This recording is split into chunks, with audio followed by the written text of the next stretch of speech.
नमस्कार, आप देख रहे हो हम बीटीवी भारत। भोपाल से बड़ी खबर। नगर निगम की निर्माणाधीन दिन बिल्डिंग में सामने आई गंभीर तकनीकी लापरवाही का अब सीधा असर प्रशासनिक फैसलों पर दिखने को लगा है। हमारी खबर के बाद महापौर मालती राय ने सार्वजनिक रूप से इंजीनियरिंग विभाग की गलती स्वीकार कर ली है और जिम्मेदार अधिकारियों पर कार्रवाई के निर्देश जारी कर दिए हैं। महापौर ने बताया है कि जिस जगह यहां त्रुटि पाई गई थी वहां अब एक नया मीटिंग हॉल बनाया जाएगा। यह हॉल पीडब्ल्यूडी से ली जाने वाली भूमि पर बनाया जाएगा और इसकी लागत करीब 10 करोड़ रुपए होगी। महापौर ने साफ कहा है कि शहर के विकास कार्यों में लापरवाही किसी भी हाल में बर्दाश्त नहीं की जाएगी और दोषियों पर कड़ी कार्रवाई की जाएगी। नगर निगम भोपाल की निर्माणाधीन बिल्डिंग में मिली तकनीकी चूक ने इंजीनियरिंग विभाग की कार्यप्रणाली पर सवाल खड़े कर दिए थे और खबर व्यापक रूप से सामने आने के बाद नगर निगम ने न सिर्फ गलती स्वीकार की बल्कि तुरंत सुधारात्मक कदम भी शुरू कर दिए हैं और महापौर मालती राय ने निर्देश पर अब त्रुटि वाले स्थान पर एक नया और आधुनिक मीटिंग हॉल बनाया जाएगा। लगभग 10 करोड़ की लागत से बनाने वाला यह हॉल अत्याधुनिक सुविधाओं से लैस होगा। नगर निगम का यह त्वरित निर्णय इस बात को भी रेखांकित करता है कि प्रभावी पत्रकारिता प्रशासन को जवाबदेह बनाने में अहम भूमिका निभाती है। महापौर ने चेतावनी दी है कि शहर के विकास कार्य में गुणवत्ता से समझौता करने वाले अधिकारियों पर सख्त कार्रवाई की जाएगी। क्या है डिजाइनिंग का फॉल्ट है? क्या है उसमें? क्या बनेगा? मैडम इतना बड़ा भवन बना है और हॉल तक नहीं है, आखिर क्या करेंगे आप? नगर निगम के अधिकारियों ने उस समय नगर निगम ने ही की प्रशासक कार्यकाल में उसका डिजाइन बना, इसलिए प्रशासक ने परिषद हॉल की डिजाइन ही नहीं की। अब निश्चित ही चर्चा हुई है कि पीछे जो जगह है पीडब्ल्यूडी से जगह लेकर वहां पर परिषद हॉल बनाया जाएगा। इसमें कोई क्योंकि निर्देश इतना बड़ी ब्लंडर है तो कोई कार्रवाई होगी, हटाया जाएगा, किसी पे कार्रवाई होगी? उस पर चर्चा करेंगे।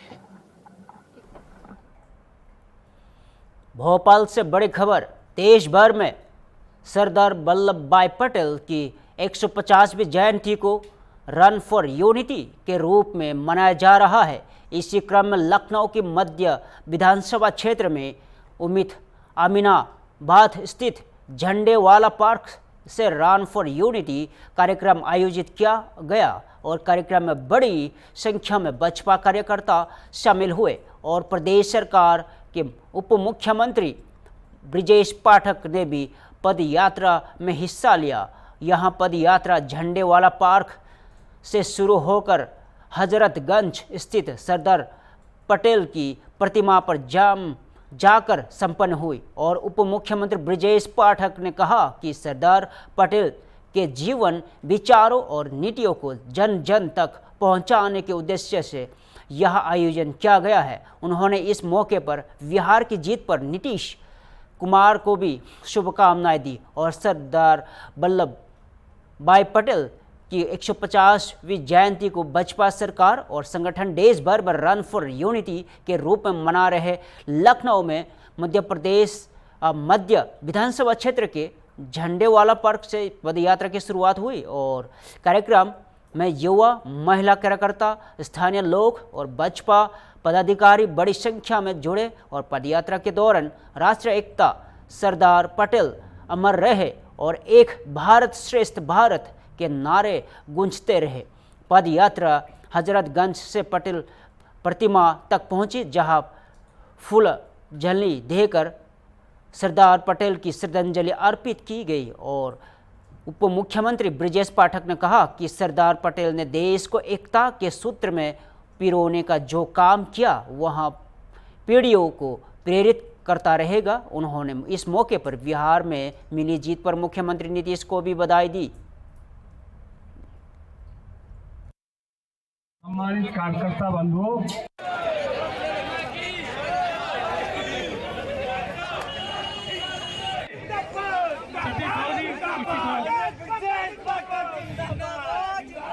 आदरणीय संजय जी, आदरणीय राकेश सिंह जी, आदरणीय विपिन सोनकर जी, अरविंद दुबे जी और सभी सनोज गुप्ता जी, मैं यहाँ पर आप लोगों से इस तूफानी जी,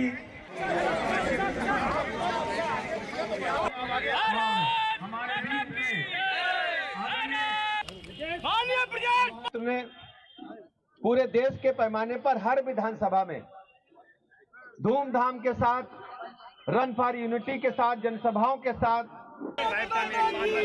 के अवसर पर रन फॉर यूनिटी एवं जनसभा के कार्यक्रम में उपस्थित भारतीय जनता पार्टी के महानगर के अध्यक्ष आदरणीय आनंद द्विवेदी जी, पूर्व प्रत्याशी वरिष्ठ नेता आदरणीय रजनीश गुप्ता जी, संयोजक व्यापार प्रकोष्ठ आदरणीय अभिषेक खरे जी, आदरणीय यूएन पांडे जी, मंडल अध्यक्ष रिंकू मिश्रा जी, मनोज रस्तोगी जी, अनिल कश्यप जी, एसपी कंचन जी,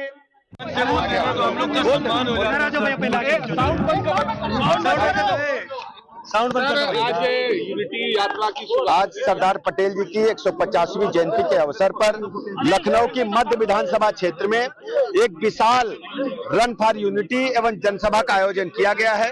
सरदार वल्लभ भाई पटेल की जीवन चरित्र को, रीतियों नीतियों को जन जन तक पहुंचाएंगे।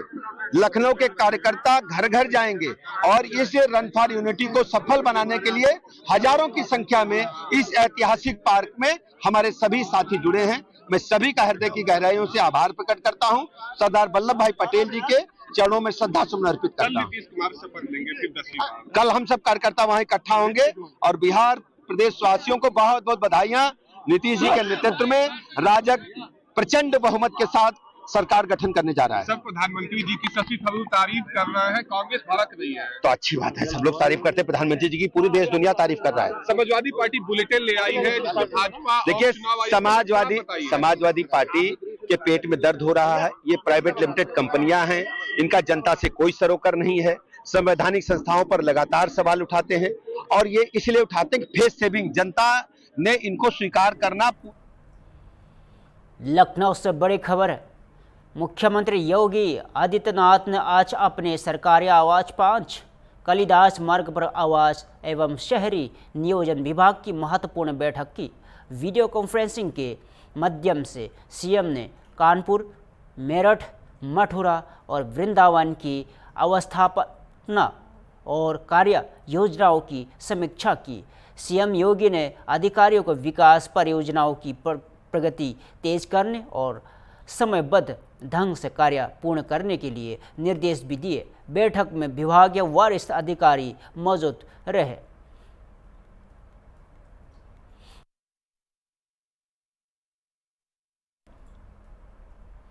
लखनऊ से इस वक्त की बड़ी खबर।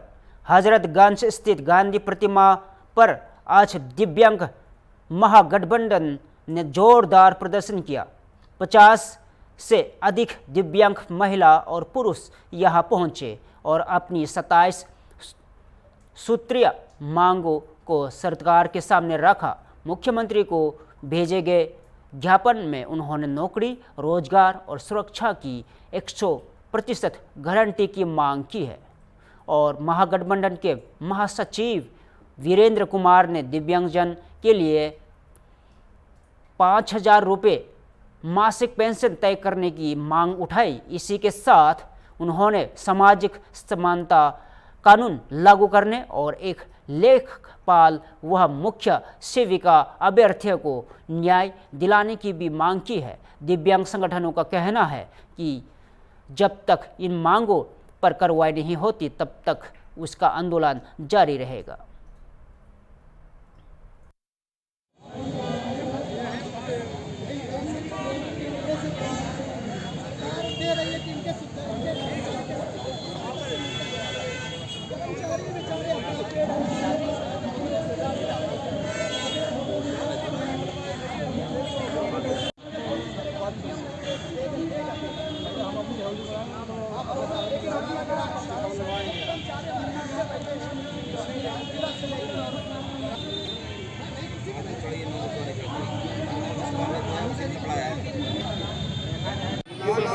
क्या है मांगे आप लोगों? दिव्यांग महागठबंधन का धरना प्रदर्शन चल रहा है और हमारी जो मेन मांग है वो नौकरी, रोजगार, स्वास्थ्य, शिक्षा, सुरक्षा, रोटी, कपड़ा और मकान की 100% गारंटी दिव्यांगजनों को मिलनी चाहिए। उसके लिए सामाजिक समानता कानून बनाए सरकार। पेंशन 5,000 रुपया महीना करे, लेखपाल और मुख्य सेविका अभ्यर्थियों को नौकरी दे, आवास, अंत्योदय और आयुष्मान कार्ड बने दिव्यांगों का। 27 सूत्री मांगे हैं हमारी। दिव्यांगजन अधिनियम 2016 लागू हो धरातल पे।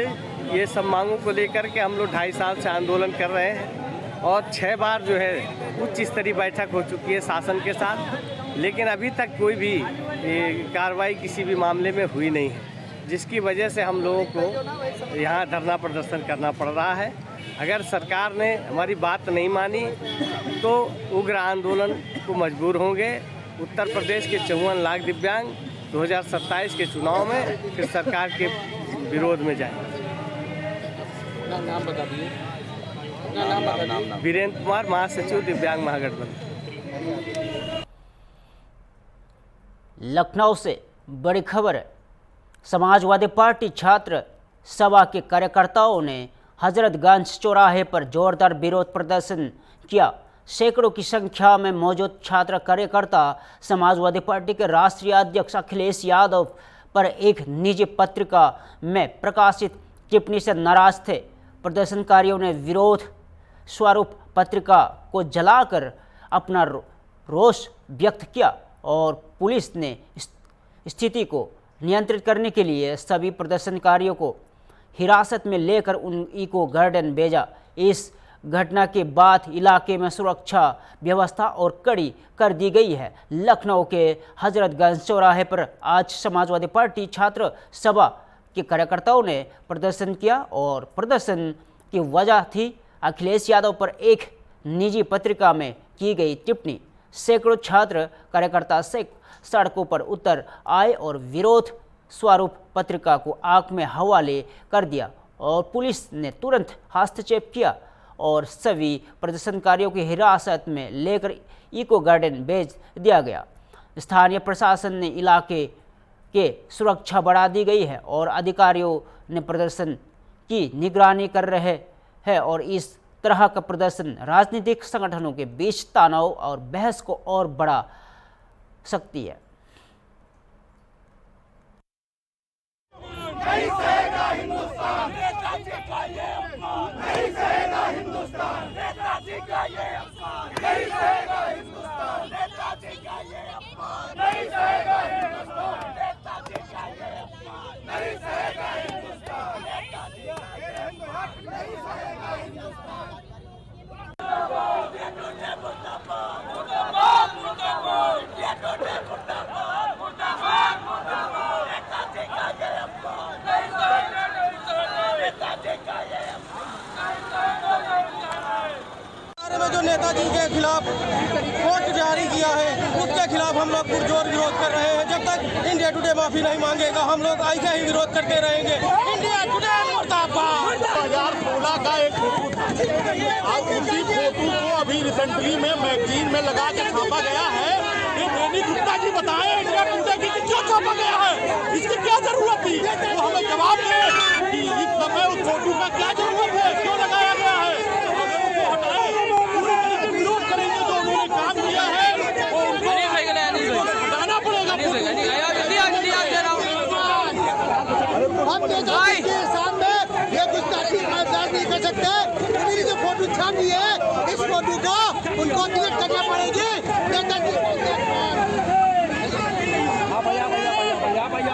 ये तानाशाही देख रहे हो किस तरह से हो रही है। शांतिपूर्ण तरीके से हम लोग इंडिया टुडे जिसने इतनी गंदी हरकत की है हमारे महान समाजवादी नेता माननीय नेताजी की जो गलत लखनऊ से बड़ी खबर। उत्तर प्रदेश समेत पूरे देश में किसानों को किसान सम्मान निधि की 21वीं किस्त वितरित की गई। प्रधानमंत्री नरेंद्र मोदी ने कोयम्बटूर से सीधे किसानों के खातों में धनराशि भेजी। राजधानी लखनऊ के कृषि निदेशालय में भी इस कार्यक्रम का आयोजन किया गया, जिसमें 2.15 करोड़ से अधिक किसानों के खातों में कुल 14.26 करोड़ रुपए सीधे डीबीटी के माध्यम से पहुंचाए गए। और इस मौके पर उपस्थित उद्यान मंत्री दिनेश प्रताप सिंह ने कहा कि किसान सम्मान निधि न केवल किसानों को समृद्ध बनाएगी बल्कि देश की कृषि प्रगति और किसानों की खुशहाली में भी अहम भूमिका निभाएगी। उत्तर प्रदेश के किसानों के लिए आज का दिन खास रहा। प्रधानमंत्री नरेंद्र मोदी ने देश भर के किसानों के खातों में किसान सम्मान निधि के 21वीं किस्त भेजी और राजधानी लखनऊ में कृषि निदेशालय में कार्यक्रम आयोजित किया गया, जिसमें किसानों को लाभ राशि की जानकारी दी गई। उत्तर प्रदेश के 2.15 करोड़ से अधिक किसानों के खातों में 14.26 करोड़ रुपए सीधे डीबीटी के माध्यम से भेजे गए। और उद्यान मंत्री दिनेश प्रताप सिंह ने कहा कि किसान सम्मान निधि किसानों के जीवन को सशक्त बनाने और कृषि क्षेत्र में खुशहाली लाने में अहम योगदान देगी। इस सभागार के आसपास राज्य के किसानों के सुख समृद्धि स्वागत सम्मान में यहाँ पर उपस्थित हैं अथवा जो लोग ऑनलाइन इस कार्यक्रम को सफल बनाने में अपनी भूमिका का निर्वहन कर रहे हैं, मैं उन सबका हृदय से धन्यवाद देता हूं। सम्मानित साथियों, किसान सम्मान निधि आज 21वीं किस्त हमारे देश के किसानों के खाते में निर्बाध रूप से पहुंच रही है। सबसे बड़ा विषय है हमको जनाधार मिला है जनता की सेवा करने का, जनमत मिला है जनता की सेवा करने का। हमारे भाव कैसे हैं? हो सकता है कई बार आदमी काम करना चाहता है नहीं कर पाता है, लेकिन अगर भाव देखेंगे हम कि हमारे भाव कैसे हैं, सरकारों के भाव कैसे हैं, तो एक एक कदम से परिलक्षित होता है कि हमारी सरकारें किसान को जैसे किसान भगवान कहा जाता था वैसे ही भगवान के रूप में किसानों को मानते भी हैं, क्योंकि हम जो किसानों की सहायता दे रहे हैं कि राज्य के और देश के किसानों को यह किसान सम्मान निधि समृद्ध बनाने में, देश को आगे बढ़ाने में, किसानों को खुशहाल करने में बहुत उपयोगी साबित होगी। विपक्ष तो यही कह रहा है कि जो है ना उनको खाद मिल पा रही है, नहीं उनको साथ कोई हो जा रहा है, खाली जो है आरोप पे आरोप लगा रहे हैं। मुझे ऐसा नहीं लगता। अगर आप स्वयं चौथा स्तंभ हो, आप स्वयं पता कर लो कि कोई माह ऐसा हुआ हो जिस माह खाद इसी माह की तुलना में विगत वर्ष से कम बटी हो। अगर आप मेरी बात समझ पा रहे हैं तो मैं समझता हूं अगर नवंबर के महीने में 2024 में जितनी खाद राज्य के किसानों को मिली है उससे ज़्यादा इस महीने मिल रही होगी। इसी भांति अक्टूबर में चले जाओ, इसी सितंबर में चले जाओ। थोड़ा बहुत कतिपय भ्रम के कारण लोगों में भय पता नहीं कैसे दुष्प्रचार हुआ। जैसे हमारे यहाँ कांग्रेस ने कहा खटाखट चुनाव में, तो थोड़ा गुमराह आदमी हो जाता है, भ्रम में आ जाता है। वैसे विपक्ष के लोगों ने गुमराह कर दिया खाद की, जैसा आप कह रहे हो विपक्ष के लोग, तो वो अगर गुमराह करते हैं तो लोगों के मन में आता है क्या सही में खाद जो है आगे नहीं मिलेगी, तो किसी को एक बोरी की जरूरत है तो उसने 2 खरीद के रख ली, एक और रख ली इसके कारण थोड़ा बहुत असुविधा हुई। लेकिन राज्य के किसानों को जितनी आवश्यकता खाद की थी, हमारे मुख्यमंत्री जी के नेतृत्व में राज्य के कृषि मंत्री जी ने पूरी व्यवस्था कर रखी है। सरप्लस खाद है, ना पहले खाद की कमी थी, ना आगे कोई खाद की कमी होने पाएगी। सर, बिहार में एनडीए की प्रचंड बहुमत की जीत हुई है। उसी बीच एक वीडियो वायरल हुआ था जिसमें राहुल गांधी चलती नाव से तालाब में कूद गए थे मछुआरों के बीच। उसके बाद भी कहीं ना कहीं उनकी जो स्थिति है वो सामने है। वैसे तो राहुल गांधी को बिहार की जनता ने और देश की जनता ने नकार ही दिया है, तो हमको चर्चा नहीं करनी चाहिए। ऐसे नकारे आदमी की चर्चा करने का कोई औचित्य नहीं है। फिर भी आपने चर्चा की तो मैं आपके सम्मुख एक विषय और आपके साथ रखता हूं कि जिस आदमी को सुरक्षा कर्मी प्रोटेक्ट कर रहे हों, वेपन लेके कर रहे हों, वो पिकनिक मनाने के लिए तालाब में कूद जाए और तालाब वो कूदेगा तो उसके साथ सुरक्षाकर्मी वेपन के साथ तालाब में कूद गए। वो भारत के लोगों की गाढ़ी कमाई से खरीदे गए वेपन और कॉटेज हैं जो पानी में कूदने के कारण खराब हो गए। तो ऐसा आदमी जो ये नहीं महसूस करता, जिसके अंदर ये भाव नहीं कि हमारे बगल में क्या हो रहा है, तो इतनी दूर की क्या सोच पाएगा। मैं धन्यवाद देता हूं बिहार। भोपाल से बड़ी खबर, राजनीतिक खबर।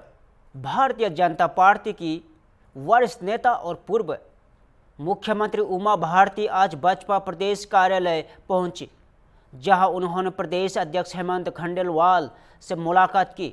दोनों नेताओं के बीच गौ संवर्धन संकल्प 2025 और आगामी राष्ट्रव्यापी गौ संवर्धन अभियान को लेकर विस्तृत चर्चा हुई। उमा भारती ने संगठन और सरकार द्वारा बनाई गई गौ संवर्धन नीति की सराहना की और कई महत्वपूर्ण सुझाव भी दिए। उनका कहना था कि गौ पालन को बढ़ावा देने से न केवल सांस्कृतिक संरक्षण होगा बल्कि किसानों को आर्थिक मजबूती भी मिलेगी। प्रदेश अध्यक्ष हेमंत खंडेलवाल ने बताया कि उमा भारती के कई सुझावों पर सरकार पहले से काम कर रही है और शेष प्रस्ताव को भी प्राथमिकता से लागू किया जाएगा। उन्होंने कहा है कि संगठन और सरकार दोनों उमा भारती के विचारों से सहमत है और उनकी पहल से लेकर संगठन में सकारात्मक माहौल है। इससे पहले उमा भारती मुख्यमंत्री से भी मिल चुकी है और गौ संवर्धन अभियान पर चर्चा कर चुकी है। विराट गौ संवर्धन सभा हुई, मध्य प्रदेश के किसान एकत्रित हुए और उनने सरकार के सुर में सुर मिलाया। हमारी मध्य प्रदेश की सरकार ने इसके पहले भी गौवंश पर आधारित खेती का प्रयोग किया है और मध्य प्रदेश इसमें भारतवर्ष में नंबर 1 है उस विषय को लेके।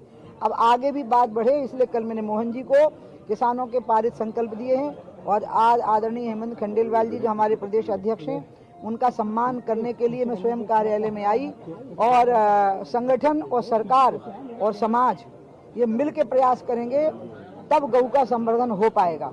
इसलिए संगठन अपना सहयोग दे, सरकार अपने नीतिगत निर्णय ले और समाज उन निर्णयों में गाइड भी करे और साथ में सहयोग भी करे। एक समन्वय बनाने के लिए ही आज मैं अपने भाई और अपने प्रदेश के अध्यक्ष आदरणीय हेमंत खंडेलवाल जी को मिलने के लिए आई और उनको मैंने वो मांगें दी हैं जो किसानों ने पारित की थी और वो सब पे सहमत ही नहीं है बल्कि वो अनुपालन कर रहे हैं, अपने जिलों में भी उनका प्रयोग हो रहा है। बस मुझे यही कहना था, मैं इसी के लिए आई हूँ और मुझे बहुत अच्छा लगा, कार्यालय का माहौल बहुत अच्छा लगा, आना मुझे बहुत अच्छा लगता है, अपने अध्यक्ष जी से मिलना, पूरी नई टीम से मिलना मुझे बहुत अच्छा लगा। कितने सालों बाद आज आने का बाद कितना अलग माहौल? मैं कितने सालों बाद नहीं, मैं एक बार और आई थी प्रदेश कार्य समिति में, मैं आई थी। क्या क्या मांगे रखी हैं? अरे बता देंगे हम आपको। और कोई बात आप कहिए कि बता दीजिए कि हम ऑलरेडी कर रहे हैं, हम ऑलरेडी कर रहे हैं। हमारी